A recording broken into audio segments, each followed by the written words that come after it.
Hello friends, मी भावना भूतल स्वागत करते तुमचं माझ्या चॅनलमध्ये, ज्याचं नाव आहे लव नॉवेल स्टुडिओ. चला तर मग स्टोरीला सुरुवात करूया. पण त्याआधी चॅनलला सबस्क्राईब केलं नसेल तर सबस्क्राईब करा आणि बेल आयकॉनवरती क्लिक करा. कथेचं नाव आहे ताल, एक राजनैतिक बंधन. लेखिका भावना भूतल, व्हिडिओ एडिटर सोनाली जाधव. भाग 13. चिरंजीव संग्राम आणि चिरंजीवी सौभाग्यकांक्षिणी आध्या असं नाव त्या लग्नपत्रिकेवर लिहिलेलं होतं. ते बघून तर त्याने हातातील लग्नपत्रिका तर रागातच दूर फेकून दिली. दूर पडलेल्या पत्रिकेला बघत भूतकाळातील त्या जुन्या आठवणीत तो शिरला होता, ज्या त्याने मनाच्या नाजूक अशा कोपऱ्यातून पुसून टाकण्याचा प्रयत्न केला होता. पण काही केल्या तरी त्या पुसल्या जात नव्हत्या. पेशवेजीतमध्ये लग्न समारंभाची गजबज होती. अरे ऐक तरी, म्हणत सीड ध्रुवीच्या मागे मागे करत होता. सीड, सगळे बघतायत ना, काय वेडेपणा करतोयस तू आज? ध्रुवीने आजूबाजूला नजर फिरवतच विचारले. कोणी आपल्याकडे बघतंय का हे ती पाहत होती. बघतायत तर बघू देत ना, लवकरच आपण सुद्धा लग्न करणार आहोत. लग्न करणार आहेस ना माझ्याशी? तिला कोपरखळी मारतच सीडने तिला विचारले. लग्न करणार तर आहे, पण एवढ्यात नाही, सो थोडं लांब राहायचं बघ. लटका राग सीडला दाखवतच ध्रुवी म्हणाली आणि ती तिथून जाऊ लागली. सीडने तिचा पदर खेचला. पदराला लावलेली पिन उपटते की काय ह्या भीतीने ध्रुवीने पदर घट्ट पकडला. सीड! ती पुढे काही बोलणार तोच सीडने तिच्या हाताला पकडत तिला जवळ ओढलं. तिच्या ओठांवर हात ठेवत मागेच असलेल्या भिंतीवर तिला त्याने टेकवलं. काय करतोयस? असे काहीसे आविर्भाव तिच्या नजरेत होते. एवढं सुंदर सजायची गरज होती का? म्हणत तो तिच्या केसांची बट मागे टाकू लागला. तिच्या ओठांवर ठेवलेला हात तो बाजूला काढणार तोच ध्रुवीने दोन्ही हात त्याच्या छातीवर ठेवत त्याला दूर लोटले आणि तिथून पळ काढला. ध्रुवी प्लीज यार, सीडने तिला आवाज दिला, पण ती त्याला चिडवत तिथून निघून गेली. सिद्धराज, तुझा बाप तिथे रागाने वेडापिसा झालाय नि तू इथे काय करतोयस? आबा तिथे येतच म्हणाले. त्यांना काय झालं आता? सगळंच तर त्यांच्या मनासारखं होतंय ना, मग आता का चिडलेत? सीडने विचारलं. तू चल इथून, खूप मोठा घोळ झालाय, म्हणत आबाने सिद्धराजचा कोपर धरला आणि त्याला ओढतच ते तिथून घेऊन जाऊ लागले. आबा, कुठे नेत होता आम्हाला? तुम्ही सोडा बघू आम्हाला. सिद्धराज आबांच्या हातातून स्वतःचा हात कोपर सोडवण्याचा प्रयत्न करू लागला, पण व्यर्थ. आबा त्याला घेऊन अण्णांच्या खोलीत आले. अण्णा, काय झालंय? सीडने त्यांना विचारलं. कपडे घाला आणि पाटावर बसा, अण्णा सीडला म्हणाले. सीडने बेडवर ठेवलेले कपडे पाहिले. सफेद सदरा आणि पिवळसर धोती होती. मुंडावळ्या वगैरे सुद्धा बेडवर अस्ताव्यस्त अवस्थेत पडल्या होत्या. आम्ही का हे सगळं घालणार? भाई कुठे आहे? सीडने विचारलं. प्रश्न विचारायची ही वेळ नाही, आम्ही जेवढं सांगतोय तेवढं करा, अण्णा ओरडले.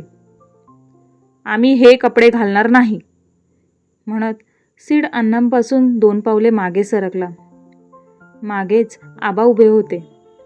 आबा म्हणजे अण्णांचे मोठे बंधू. तुमच्या वडिलांच्या प्रतिष्ठेचा प्रश्न आहे. तुमच्या मोठ्या भावाने तोंडावर पाडलाय त्याला. भर मंडपातून संग्रामने पळ काढलाय. बाहेर नाना तऱ्हेचे रिपोर्ट्स आलेत. सगळं काही तुमच्या हातात आहे सिद्धराज. संपूर्ण जनतेसमोर आबाने शब्द दिलाय, तो शब्द पडू देऊ नकोस. आबा सीडला म्हणाले, आम्ही असलं काहीही करणार नाही.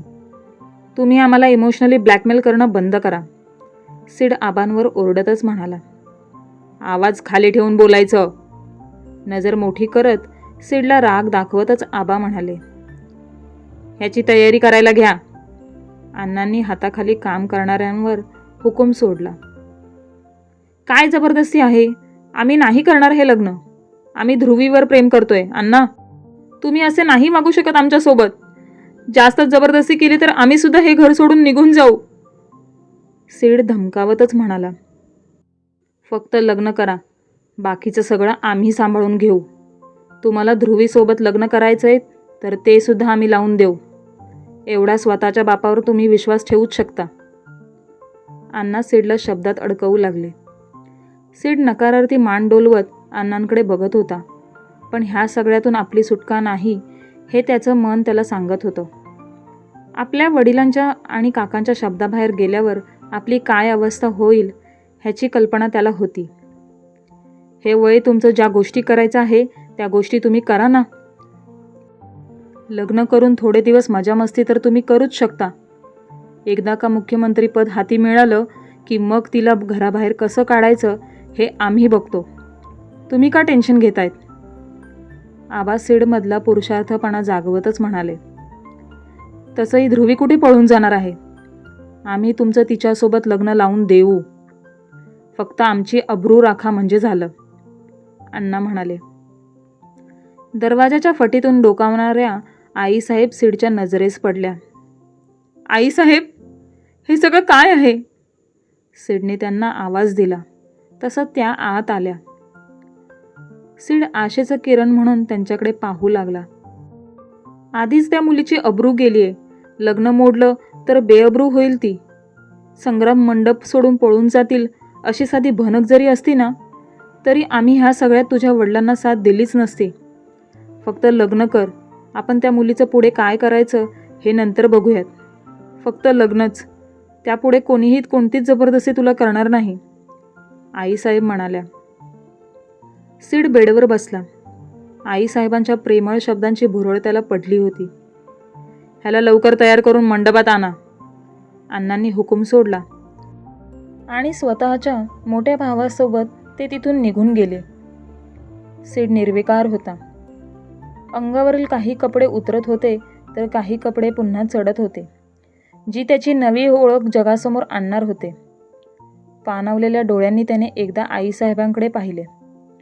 समोर असणाऱ्या परिस्थितीमुळे त्या हतबल होत्या. हाताला धरत त्या त्याला मंडपात घेऊन जाऊ लागल्या. सीडला नवऱ्याच्या गणवेशात पाहून ध्रुवी स्तब्धच झाली. ती त्याच्याजवळ येऊन त्याला जाब विचारणार तोच तिला तिच्यापासून लांब घेऊन जाऊ लागले. सीड तिच्याजवळ येणार तोच अण्णांनी त्याला अडवलं. सध्या तुमच्यासमोर जी उभी आहे तिला बघा. ध्रुवीसोबत सुद्धा तुमचं लग्न लावून देऊ आम्ही. हा शब्द तुम्हाला आम्ही दिलाय. अण्णा सीडच्या कानात कुजबुजले. रागाचा पारा तर भयंकर चढलेला, पण अण्णांसमोर तो काढून दाखवण्याची हिंमत त्याची होत नव्हती. मनोमन संग्रामला शिव्या घालण्याचं काम त्याचं चालू होतं. संग्रामसारखं पळ काढण्याचा विचार त्याने सुद्धा केला, परंतु जिथे नजर तो टाकत होता तिथे फक्त आणि फक्त अण्णांचीच माणसं त्याला दिसत होती. संग्राममुळे त्याच्यावर ही परिस्थिती ओढवली होती. चहूकडे फिरणारी नजर समोर उभ्या असलेल्या आध्यावर येऊन थांबली. जणू बाहुलीच म्हणावी लागेल, एवढी नाजूक ती होती. चेहरा तिचाही भावशून्य होता.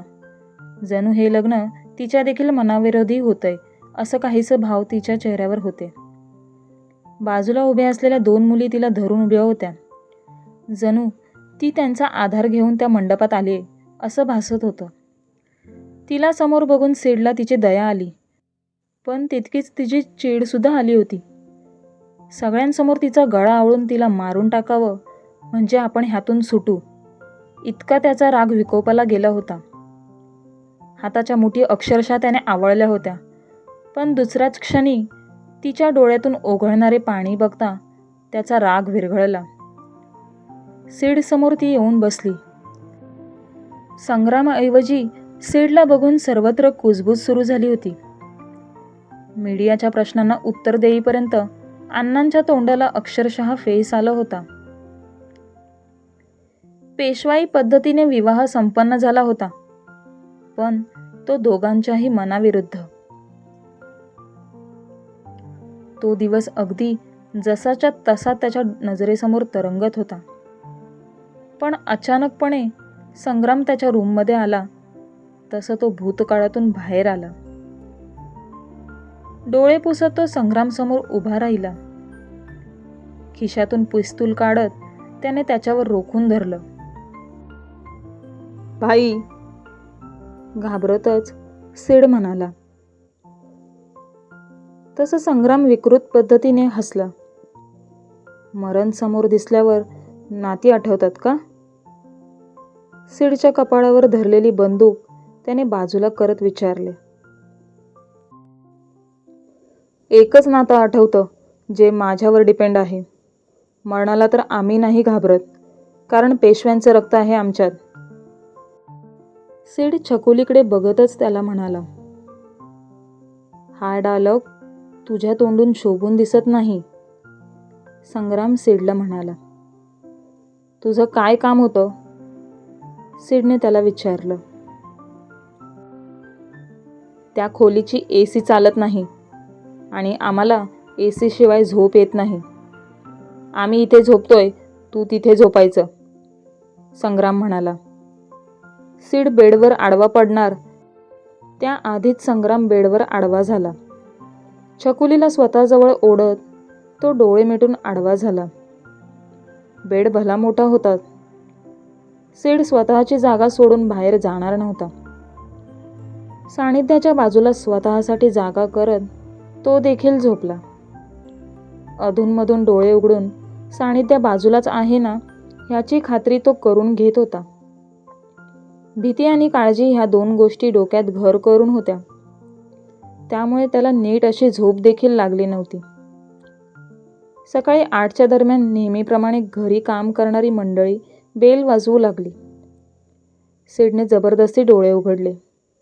नेहमीप्रमाणे छकुलीच्या हातून तो स्वतःचा टी-शर्ट सोडवण्याचा प्रयत्न करत होता, पण आज त्याच्या छकुलीने त्याचा टी-शर्ट पकडलाच नव्हता. डोळे बंद ठेवत तो बेड चापसू लागला. छकुली बाजूला नाही ह्याचा अंदाज येताच त्याने डोळे उघडले. भीतीने उरली सुरली झोप त्याची कुठेतरी दूर पळून गेली होती. छकुली! सिड मोठ्याने ओरडला आणि पळतच बाहेर आला. गुड मॉर्निंग बाबा. हॉलमधील बाल्कनीतून सानिध्याचा आवाज त्याला आला.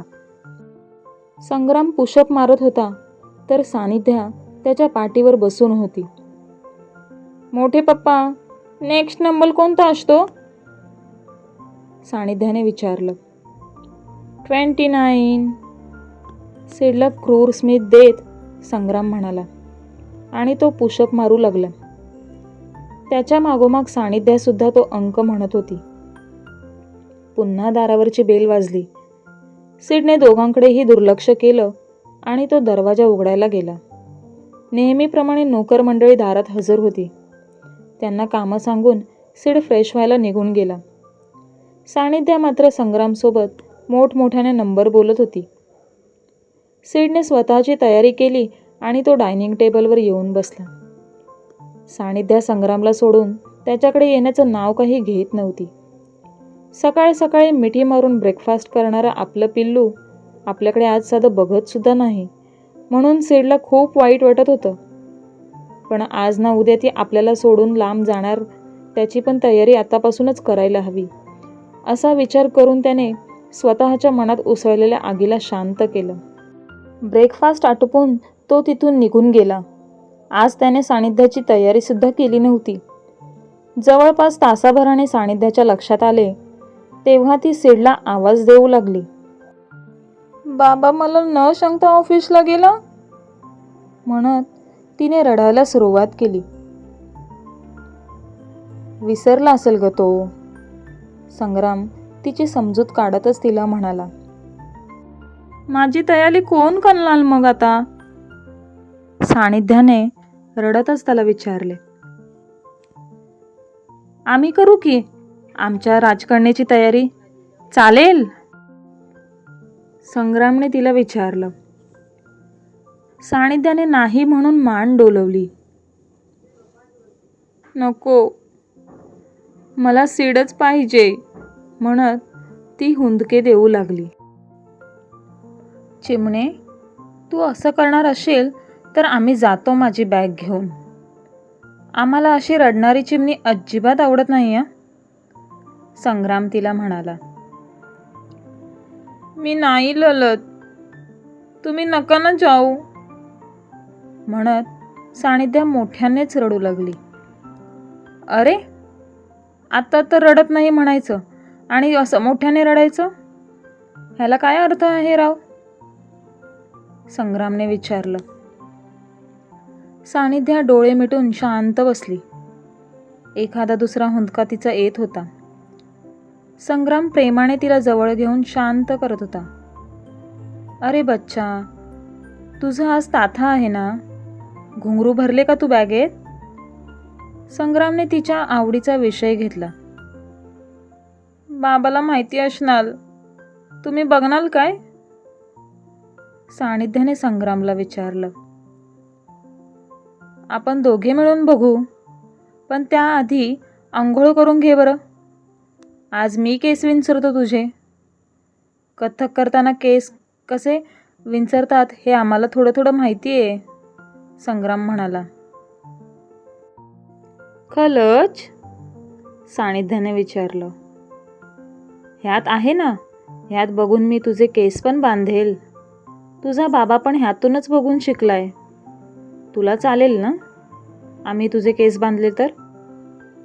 संग्रामने विचारलं. सानिध्याने हो म्हणून मान डोलवली. संग्राम तिची तयारी करू लागला. इथे सीड महत्त्वाच्या मीटिंगमध्ये बसला होता. नवीन प्रोजेक्ट हाती मिळालाय. हा आपल्या कंपनीतील आत्तापर्यंतचा सगळ्यात मोठा प्रोजेक्ट असणार आहे. सो ॲज अ सिनियर म्हणून त्या प्रोजेक्टची संपूर्ण जबाबदारी हे सिद्धराज तुम्ही बघणार आहात. सगळ्यात महत्त्वाचं म्हणजे क्लायंटने त्याचा पर्सनल असा क्रिएटिव्ह कन्सल्टंट डिझायनर अपॉइंट केला आहे. आज 12 वाजता ते आपल्या ऑफिसमध्ये भेट देतीलच. त्यांच्यासोबत आपण ठरवलेला प्रोजेक्ट डिस्कस करण्याची जबाबदारी सिद्धराजवर आधीच सोपवली होती. त्याला बॅक सपोर्ट म्हणून मीनाक्षी आणि सौरभ तुम्ही आहात. समोरच्या पार्टीच्या आपल्याकडून खूप अपेक्षा आहेत. इंडियात त्यांचे भरपूर सारे न्यू प्रोजेक्ट येणार आहेत. जर हे प्रोजेक्ट त्यांच्या मनासारखं पार पडलं तर इन फ्युचर त्यांच्या नवीन प्रोजेक्टचं कॉन्ट्रॅक्टसुद्धा ते आपल्यालाच देतील, यात शंका नाही. सो मेहनतीने कामाला लागा. सिद्धराज, तुझ्याकडून भरपूर अपेक्षा आहेत. उत्तम डिझाईन तू बनवशील ह्यात तिळमात्र देखील शंका मला नाही, एचओडी म्हणाले. येस सर, सीड म्हणाला. मीनाक्षी आणि सौरभ, तुम्ही तुमच्या डिझाईन सीडसोबत शेअर करा, एचओडीनी हुकूम सोडला. ओके सर, मीनाक्षी म्हणाली. सौरभ मात्र शांत होता. आपण मेहनतीने क्रिएट केलेल्या डिझाईन सीडसोबत शेअर करणं त्याला योग्य वाटत नव्हतं. सर, मला असं वाटतं त्यांच्या डिझाईन त्यांनी समोरच्या पार्टीला दाखवाव्यात. त्यांची क्रिएटिव्हिटी मी दाखवणार म्हणजे हा ह्या दोघांनी केलेल्या मेहनतीचा अपमान असेल. Sir, but I don't think so, Meenakshi म्हणाली. But I think all this things, Sid म्हणाला. आय ॲग्री विथ सिद्धराज, इतका वेळ शांत बसलेला सौरभ म्हणाला. सर, क्लायंटला आपण तिघांचीही क्रिएटिव्हिटी दाखवूयात. जी आवडेल तो हा प्रोजेक्ट हँडल करेल. तिघांनी एकाच प्रोजेक्टमध्ये काही काम करणं म्हणजे वेस्ट ऑफ टाईम आहे, सिद्धराज म्हणाला. I agree with this too, Saurabh म्हणाला. सीडने त्याच्याकडे पाहिले आणि त्याला स्मित दिले. एचओडीला देखील सीडचे म्हणणे पटले. मीटिंग आटोपून सीड डेस्कवर येऊन बसला. छकुलीचा विचार त्याच्या डोक्यात येत होता. संग्राम तिला घेऊन तर गेला नसेल ना, अशी भीती त्याच्या मनात होती. सकाळपासून 2दा राधाला फोन लावून झालेला, पण तरीही राहवत नव्हतं त्याला. सिद्धराज थँक्स, सौरभ म्हणाला आणि स्वतःच्या जागेवर बसला. कशाबद्दल? सिद्धराजने विचारलं. तुझ्या जागी मी असतो तर कदाचित तू आज जसा वागलायस तसा वागलो नसतो. HOD जे बोलतायत तेच केलं असतं. But you are great, Saurabh म्हणाला. प्रत्येकाचे विचार वेगळे असतात. मला माझं क्रेडिट घ्यायला आवडतं, दुसऱ्याचं नाही, सिड म्हणाला. आणि तो कामाला लागला पण. आज त्याचं डोकं खूप जडजड वाटत होतं. डेस्कवर आल्यापासून त्याची ही 5वी वेळ होती कॉफीची. किती कॉफी पितोयस तू? मीनाक्षी त्याच्या डेस्कजवळ येतच म्हणाली. डोकं खूप दुखतंय, सिड म्हणाला. माझ्याकडे सॅरेडॉन आहे, तू घे ती, बरं वाटेल तुला, म्हणत मीनाक्षी पुन्हा डेस्कवर गेली. सिडला पुढे काही बोलायची संधीच तिने दिली नाही. एक गोळी तिने हातात काढून आणली, सोबत स्वतःच्या डेस्कवरची पाण्याची बाटलीसुद्धा. हे घे, बरं वाटेल तुला, म्हणत तिने जबरदस्ती त्याला गोळी घ्यायला लावली. थँक्स, सिद्धराज म्हणाला. हे फ्रूट संपव आणि मग थँक्स बोल, म्हणत डब्यात स्वतःसाठी कापून आणलेली फळं सिडला देत मीनाक्षी म्हणाली. सिडला तिच्या डब्यातून फळं काढून घेण्यास संकोच वाटत होता. आमची पण अशी कोणीतरी काळजी करावी यार. काय बोलताय गाईस? सौरभ दोघांना चिडवत म्हणाला. मन लावून काम कर, मग नक्की घेते, मीनाक्षीने गमतीत उत्तर दिले आणि स्वतःच्या डेस्कवर जाऊन बसली. मीनाक्षी एवढी काळजी करते म्हटलं सिडला तिच्या ऋणात अडकून गेल्यासारखं वाटू लागलं होतं. तो अधूनमधून तिच्याकडे पाहत होता, पण तो जेव्हा जेव्हा तिच्याकडे पाहत होता तेव्हा तेव्हा तिची नजर त्याच्यावरच स्थिरावलेली होती. एक अस्वस्थता सिडच्या मनात निर्माण होऊ लागली. डोकं जसं कमी आलं तसं तो कामात स्वतःला गुंतवून घेऊ लागला. 12 वाजले तसं डेस्कवरील लँडलाईन रिंग झाली. येस सर, म्हणत त्याने फोन कानाला लावला.